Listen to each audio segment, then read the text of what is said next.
The room fell into stunned silence as Malik's fingers danced across the grand piano, weaving a melody so raw and powerful it made even the richest students sit breathless. Moments ago, they had laughed at him, now they couldn't look away. In that moment, Malik Carter wasn't just a kid from the outskirts of New Orleans, he was a force they would never forget. Malik Carter didn't talk much, not because he was shy, but because it rarely seemed to matter. Words slid off walls like rain on old brick, and nobody was really listening anyway. He lived with his mom, Tanya, and older sister, Renee, in a worn two-bedroom apartment on the far edge of New Orleans, where the streets cracked like broken promises and the sirens sang louder than any lullaby. Their building sagged against the humid air like it was tired of standing, and the walls were so thin Malik could hear the neighbors arguing about money, love, and lost chances almost every night. His mom worked 2 jobs, mornings at a diner, nights cleaning offices downtown, and Renee was 17, old enough to have dreams but young enough to still believe in them. Malik had something different. He had music. Not a Steinway Grand or a glittering new keyboard, just a battered old Yamaha at the Treen Community Center, half the keys chipped, the cord fraying like a worn shoelace. The A-flat was dead, and the volume knob spun uselessly if you turned it too far, but to Malik, it was enough. Every day after school, he'd sling his backpack over his shoulder and race down cracked sidewalks to that rec center, fingers already twitching with melodies that lived somewhere deep inside him. No sheet music, no lessons. Just him and the sounds in his head, the stories he couldn't tell any other way. Some days the music came out angry, punching through the broken speakers like fists against a locked door. Some days it floated soft and slow, like the bayou mist curling at sunrise. Most days it was somewhere in between, a half-remembered prayer, a song with no name. Nobody had taught him. Some things don't need teaching. They just are. At school, Malik moved through the hallways like smoke, seen but barely noticed. He wasn't the loud one or the funny one or the star athlete. Teachers forgot to call on him even when he raised his hand. Other kids only remembered him when they needed an extra answer on a math test or a target easy enough to tease without risking much. Only Ms. Ramirez, the music teacher at Louis Armstrong Middle, seemed to see past the quiet. She'd catch him tapping out rhythms on his desk when he thought no one was paying attention, or humming half melodies into his sleeve at lunch. She'd pull him aside after class sometimes, showing him how a minor chord could turn a happy song into a sad one, how a single note, bent just right, could make someone's heart stutter. "You hear the world different, Malik," she said once, after he improvised a soft tune for a class assignment. "Don't ever let that go." He hadn't planned to. Then came the announcement that changed everything. A joint arts exchange with Easton Academy, the kind of place Malik had only ever seen on TV. Easton kids wore matching blazers and carried tablets instead of textbooks. Rumor had it their cafeteria served sushi on Wednesdays and steak on Fridays. Malik had never tasted sushi in his life. But what made him sit up straighter, heart-thudding, was the rumor that every music room at Easton had a baby grand piano, maybe even a Steinway. He'd only seen a real grand piano once, years ago, when his class got free tickets to a holiday concert downtown. He hadn't heard half the music that night, too busy watching the pianist's hands glide across the keys like they owned the air itself. Malik didn't say it out loud, but he knew, if he ever touched a real piano, something inside him might shift for good. Tanya ironed his best shirt the night before the trip, a button-down 2 sizes too big, with a stubborn coffee stain near the hem she couldn't scrub out.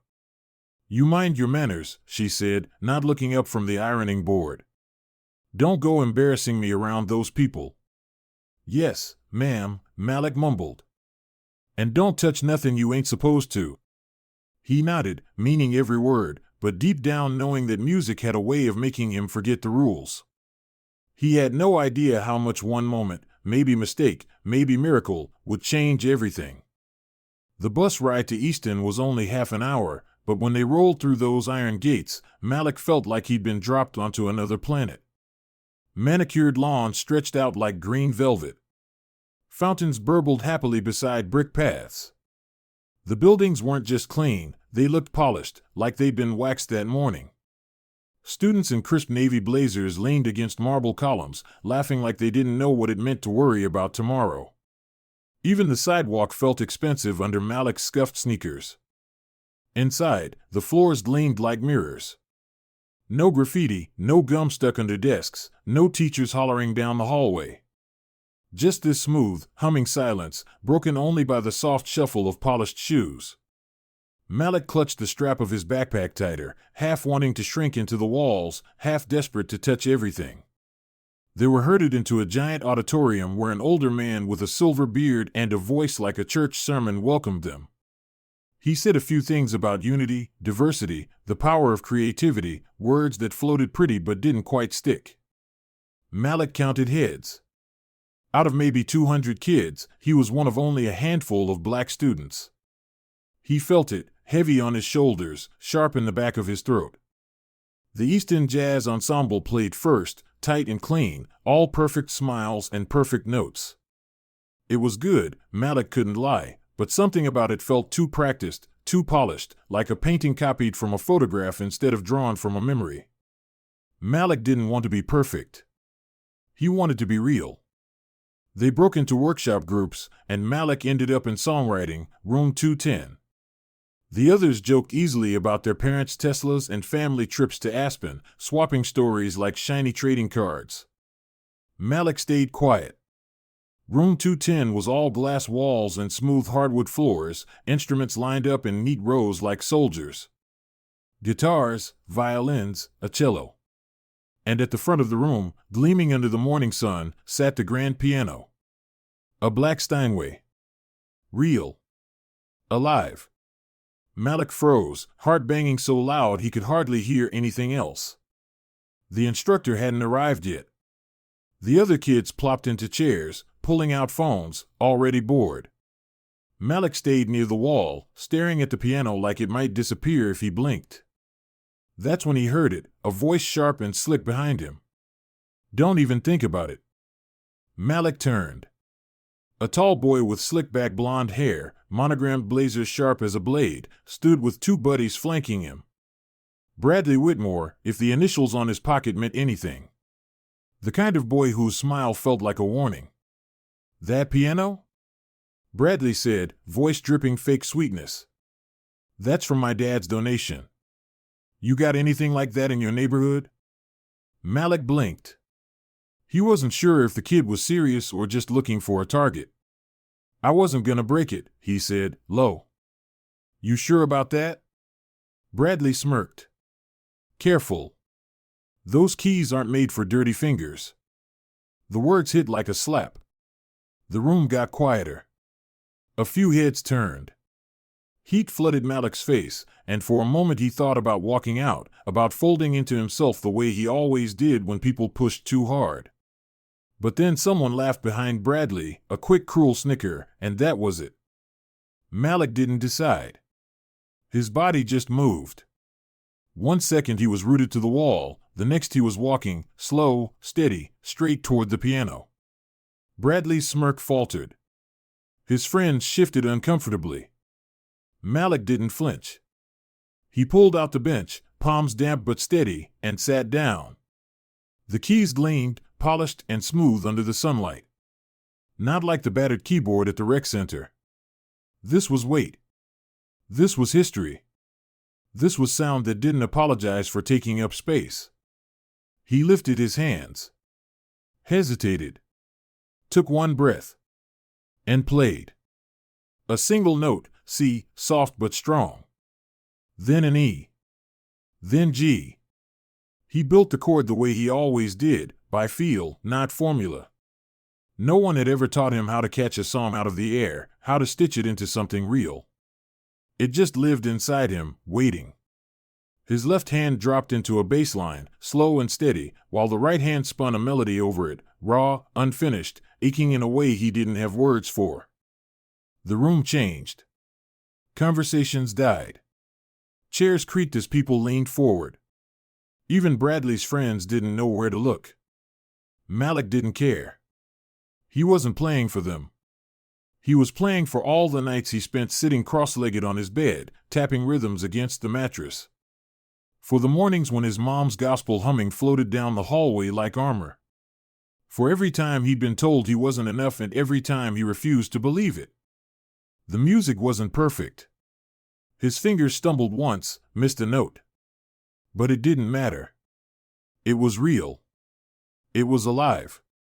It filled the room not with sound, but with something bigger, something that made people sit up and forget themselves for a moment. When he finished, he let the final chord hang in the air, full, trembling, before lifting his hands. Silence. A breath held too long. Then, somewhere near the back, a soft whoa. Someone clapped. Then another. Then a few more. Not thunderous. Not overwhelming. But real. Bradley stood frozen, his arms stiff at his sides, his mouth pressed into a hard line. Before Malik could think about what he had done, the door opened and the instructor finally stepped in, clipboard in hand. She froze mid-step, looking around at the stunned faces, then at Malik still sitting at the piano. "Did I miss something?" she asked. A kid near the front nodded slowly. "Yeah," he said. "You did." Malik barely remembered standing up from the piano bench. His legs moved, but his mind stayed floating somewhere above the room, spinning in the lingering hum of the music he had made. The instructor, clipboard hugged tight against her chest, blinked at him like she wasn't quite sure if he was real. Ms. Ramirez caught his eye from the doorway, her smile small but fierce, like a match striking in the dark. Malik tucked his hands into his pockets and tried not to look at anyone as the workshop resumed, but it didn't matter, the air had shifted. He could feel it.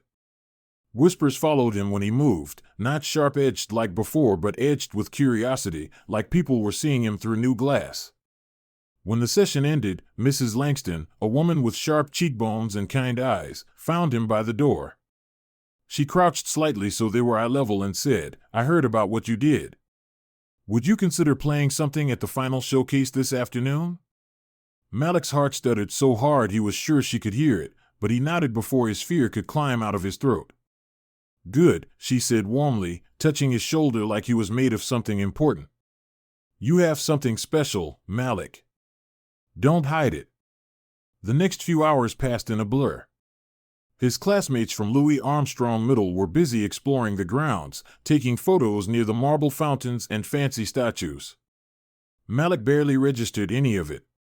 He sat on a bench under a magnolia tree, trying to will his hands to stop shaking. What if he messed up? What if he froze?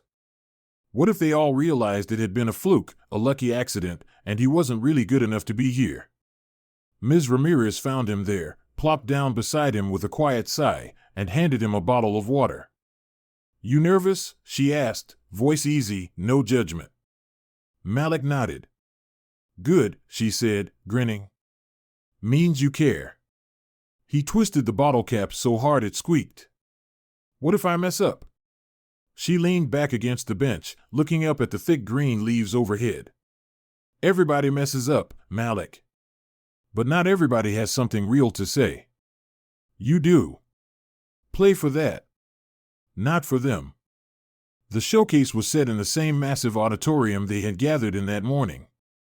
Rows and rows of Easton students filled the cushioned seats, teachers scattered like checkpoints among them. The stage gleamed under the lights. Center stage sat the Steinway Grand, polished so bright Malik could see his reflection rippling in its surface. A girl with a violin finished her piece, earning a polite burst of applause, and then the student MC stepped up to the microphone. "Our final performer today," she announced, her voice practiced and smooth, "is a guest from Louis Armstrong Middle School. Please welcome Malik Carter." Polite claps. A few heads turned. Malik's palms were slick as he walked across the stage, sneakers silent on the hardwood. He didn't look at the crowd. He looked at the piano. He sat. Took a breath. Laid his fingers lightly on the keys. And let go. The music that poured out of him wasn't flashy or complicated. It didn't try to impress. It told the story of a boy growing up with broken sidewalks and second-hand dreams, of a mother humming gospel while she cooked dinner, of nights spent listening to the rain drum the rooftops like a beat only he seemed to hear. It was about scraped knees and heavy backpacks, about the ache of wanting more without knowing if more even had a name. It was the sound of hope stitched into the spaces between heartbeats. At first, he played slow, careful, like testing the ice. Then the melody grew, weaving in the bass line he loved, the rhythm steady and sure, his right hand dancing above it. Notes swirled up into the rafters, warm and aching and alive. And something happened. The room got quiet. Phones were lowered. Whispered jokes died in throats. Heads tilted. Eyes softened. The music, rough and raw and real, filled every crack in that polished room and settled into people's bones. When he struck the final chord, low, rich, a heartbeat echoing in the silence, Malik lifted his hands and let the sound linger. He sat frozen for a breath, too, afraid to move, afraid to break whatever magic he had accidentally made. And then the applause came. Not hesitant. Not polite. Real. Loud. Full. Malik blinked, stunned. He stood, nodded stiffly, and hurried off stage before the tears threatening behind his eyes could spill over. Ms. Ramirez was waiting for him just beyond the curtain.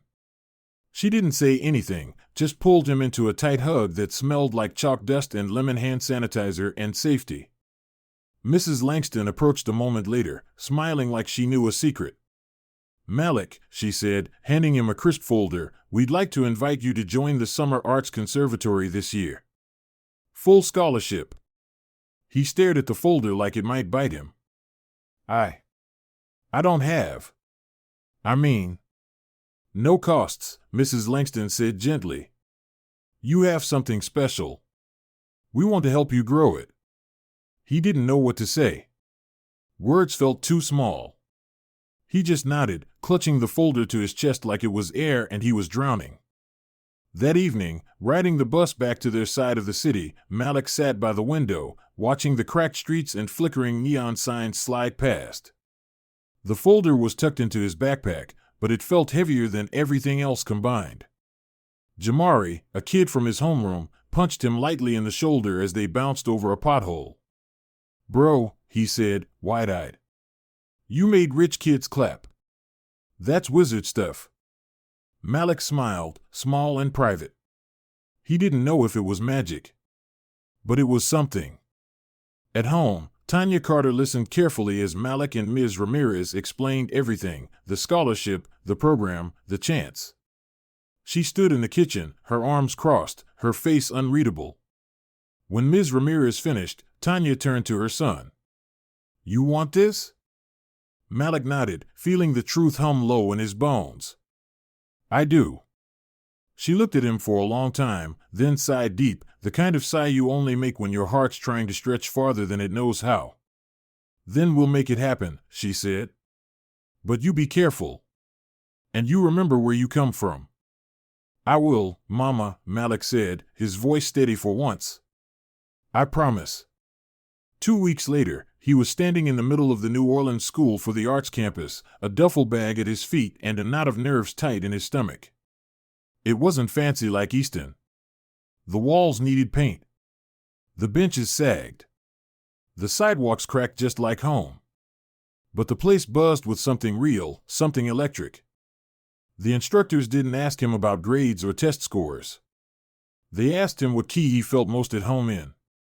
D minor, he answered without thinking, and they nodded like that meant something important. Every day was music. Morning theory classes that made his head spin but his heart race.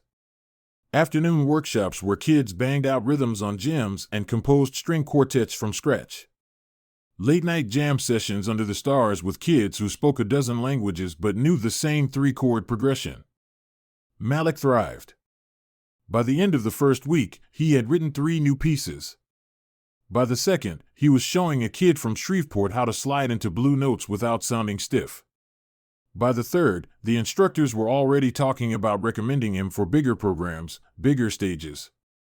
One evening, after a long session in a dusty practice room, one of his teachers sat beside him, watching the sunset bleed into the Mississippi sky. "You know what I told my husband after I heard you play," she said, voice low and sure. Malik shook his head. That's what talent looks like when it's unafraid. Malik didn't know if he believed that yet. But he wanted to. Summer was slipping past fast as a song you didn't want to end. Malik poured himself into every note, every lesson, every conversation whispered over shared sodas and scratched-out sheet music. Still, something in him stirred restless sometimes, a need to go back, to show the place that first made him doubt, first made him believe.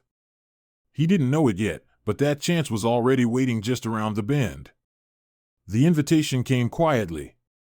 An email forwarded to Ms. Ramirez, a letter sent home with a gold seal pressed into thick paper. An invitation to return to Easton Academy, this time not as a guest, not as a visitor, but as a featured performer at their prestigious fall recital. Malik Carter, age 14, New Orleans native. Summer Conservatory scholar. Guest soloist. He read the words 3 times before he let himself believe they were real. This time, he wouldn't be walking into Easton feeling like a mistake waiting to happen. This time, he would be walking in as music itself. The invitation sat on the kitchen table for 3 days before Malik finally picked it up again. The thick cream envelope, the elegant Easton Academy seal pressed into the corner, all of it felt too heavy, too grown for his 13-year-old hands. Ms. Ramirez had grinned when she handed it over, and even Tanya Carter, who treated good news with the same suspicion most people reserved for bad omens, had read it twice and simply nodded. No arguments this time. Malik was going back, but not the same way he had come the first time, not as the boy standing at the edge of the room afraid to touch the piano, not as the kid someone had to notice by accident. This time he was invited, expected, welcomed. The weight of that both thrilled and terrified him. The morning of the recital dawned cool and bright, a rare breath of fall crispness in New Orleans, and Malik dressed carefully, pulling on a dark blue button-down shirt that actually fit this time and a pair of black jeans his mom had saved up to buy. Renee had braided his hair the night before, her fingers tugging gently as she talked about her own dreams, ones she still wasn't ready to let go of, and when she tied the last knot, she kissed the top of his head without teasing him once. Ms. Ramirez picked him up in her battered Toyota, Tanya riding shotgun with her purse clutched tight in her lap, Malik sitting in the back, the invitation tucked into his pocket like a secret. Easton looked the same as it had months ago, pristine lawns, marble fountains, buildings so clean they seemed to glow, but Malik felt different stepping through those iron gates. He wasn't walking behind the group anymore. He wasn't holding his breath and shrinking into his backpack. He walked tall, steady, his sneakers silent on the shining floor, his heart loud but not panicked. The recital hall buzzed with low conversation, families filing into neat rows, students smoothing their blazers, teachers checking clipboards. Malik spotted Ms. Ramirez in the second row, a program folded in her lap, her smile quick and sure when she caught his eye. Beside her, Tanya Carter sat stiff and upright, wearing her best blouse, hands gripping her purse like a life preserver. Malik's heart squeezed at the sight of her. She had never been comfortable in places like this, never been given reasons to believe she belonged inside marble halls and velvet-draped auditoriums. But here she was, for him, all nerves and pride and fierce love. He waited behind the curtain, the Steinway grand gleaming under the stage lights, the same one he had touched once with trembling hands, the same one that had opened a door he hadn't even known was there. He bounced lightly on the balls of his feet, trying to shake the nerves that crawled under his skin. He wasn't scared of the piano. Not anymore. He was scared of being seen. Really seen. The announcer's voice carried through the curtain, crisp and polished. Our final performer today is someone very special. A guest artist from the New Orleans Summer Arts Conservatory, someone whose music reminds us why we believe in new voices and fresh stories. Please welcome Malik Carter. The applause started politely, the way it always did, but Malik heard something warmer under it, something waiting. He stepped out onto the stage, the lights momentarily blinding, but he didn't falter. He didn't look at the audience, didn't search for faces. He looked at the piano, his old friend, and walked straight to it. His hands found the keys like they had never left, like the months of practice, of late nights humming into his pillow, of stolen afternoons at the rec center and then at the conservatory practice rooms, had all been leading here. The piece he played was new. something he had written 2 weeks earlier, late at night when the humid air clung to his skin and the world felt too heavy to hold. It had no name, no sheet music. It was stitched together from memories and dreams, the rhythm of his mother's footsteps across the kitchen floor, the low hum of Renee singing to herself while studying, the way the Mississippi sounded at night when you listened closely enough. It began low, steady, like counting your steps down a long empty road. Then it climbed, note by note, measure by measure, into something bolder, warmer, a story unfolding without words. He built it slow, each chord deliberate, letting the melody breathe, letting it stretch its arms and legs until it filled the room. Halfway through, he risked a glance up. The audience was still, caught in the music, eyes wide, breaths held. He spotted Ms. Ramirez first, her eyes shining. Then he saw Tanya, sitting ramrod straight, hands pressed tight together in her lap, her mouth slightly open like she couldn't quite believe what she was seeing. And 3 rows back, near the end of an aisle, sat Bradley Whitmore. His arms were crossed, but he wasn't sneering. He wasn't whispering to a friend. He was watching. Listening. Malik didn't look away. He let the music carry him, his fingers flying faster now, the melody turning sharper, braver, rising like something breaking free. When he struck the final chord, he let it hang, vibrating through the room, through his ribs, through his soul. Then, slowly, he lifted his hands from the keys. The applause didn't hesitate this time. It hit him like a wave, loud, full, real. Some people stood. Others wiped at their eyes. It didn't matter. Malik stood, bowed once, simple and clean, and walked off stage before he could drown in the feeling. In the hallway, he leaned against the wall, breathing hard, his heart still hammering like it didn't know the song was over. A voice spoke beside him, soft. That was incredible. He turned. Bradley stood there, hands shoved awkwardly into his pockets, blazer slightly rumpled. His face was open, uncertain. I didn't know, Bradley said, shrugging a little. Before. I didn't know you could do all that. Malik didn't say anything. He didn't have to. Some things didn't need words. Bradley shifted, glancing down the hallway, then back. What I said before, at the workshop. I was wrong. Malik nodded once, slow and easy. Then Bradley gave a small, almost embarrassed smile and turned away, disappearing into the crowd. Malik stayed where he was, the applause still echoing somewhere deep in his chest. Later, as the recital ended and people filed out into the cool evening air, a small boy, maybe 8 or 9, skinny, with 2 big glasses sliding down his nose, darted through the crowd and tugged at Malik's sleeve. Malik crouched without thinking, bringing himself eye level with the kid. That made me want to try piano too, the boy whispered, voice shaking with shy excitement. Malik smiled, real and wide. You should, he said. I don't know how, the boy said, shoulders drooping. Doesn't matter, Malik told him, voice sure. Just start. That's the important part. The boy grinned, crooked and bright, and ran back to his family. Ms. Ramirez and Tanya found Malik near the steps. Ms. Ramirez hugged him tight, whispering, "You did it, kid," in his ear. Tanya didn't say much. She just looked at him for a long moment, like she was memorizing his face, and then she reached out and squeezed his hand once, hard. In the car ride home, the streetlights blurred past the windows, and the world outside looked different somehow. Not smaller. Not bigger. Just more his. You okay? Tanya asked softly from the front seat. Malik nodded. Yeah. She was quiet for a long minute, then said, I never thought. I mean, I always knew you were something, baby. I just never thought I'd see it like that. With your name on it. He smiled, leaning his forehead against the cool glass. Neither did I, he said. But maybe it was always there.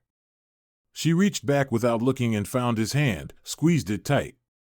That night, lying on his bed, Malik pulled out a battered notebook from under his pillow and opened it to a fresh page.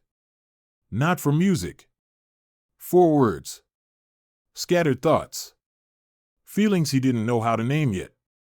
At the top of the page, he wrote one sentence, clear and strong, the way a melody unfurls when you finally stop fighting it. You don't have to be invited to be allowed.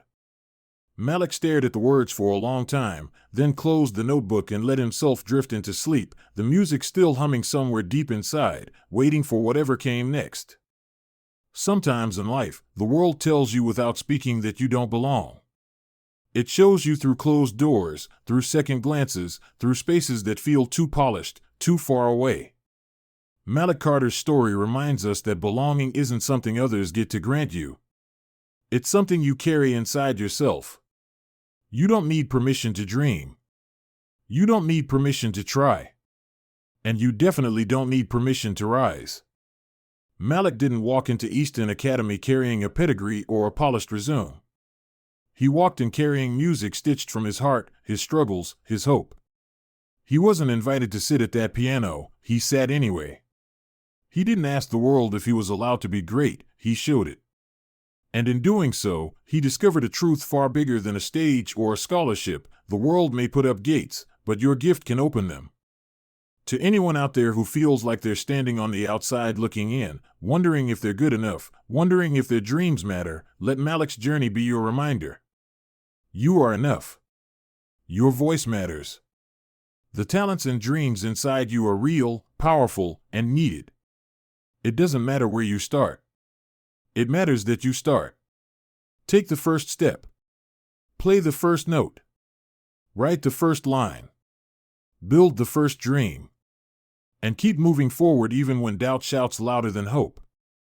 You don't have to have perfect circumstances to create something beautiful. You don't have to wait for someone important to tell you it's your turn. The right time, the right place, the right opportunity, those things are often built, not given. And sometimes, the world won't recognize your worth right away. That's okay. Shine anyway. Play anyway. Believe anyway. From all of us at US Instructive Stories, thank you for listening to Malik's story. Thank you for believing, with us, that every hidden voice deserves to be heard, that every quiet dream deserves a chance to grow. Your support means the world to us, and we are so honored to share these journeys of resilience, courage, and hope with you. If Malik's story moved you today, hold on to that feeling. Let it inspire you to step boldly toward your own gifts, to encourage someone else, or maybe even to sit down at your own piano, whatever that dream may look like, and start. The world is waiting for what only you can give. Thank you for being here. Thank you for believing. And remember, you don't have to be invited to be allowed. You already belong.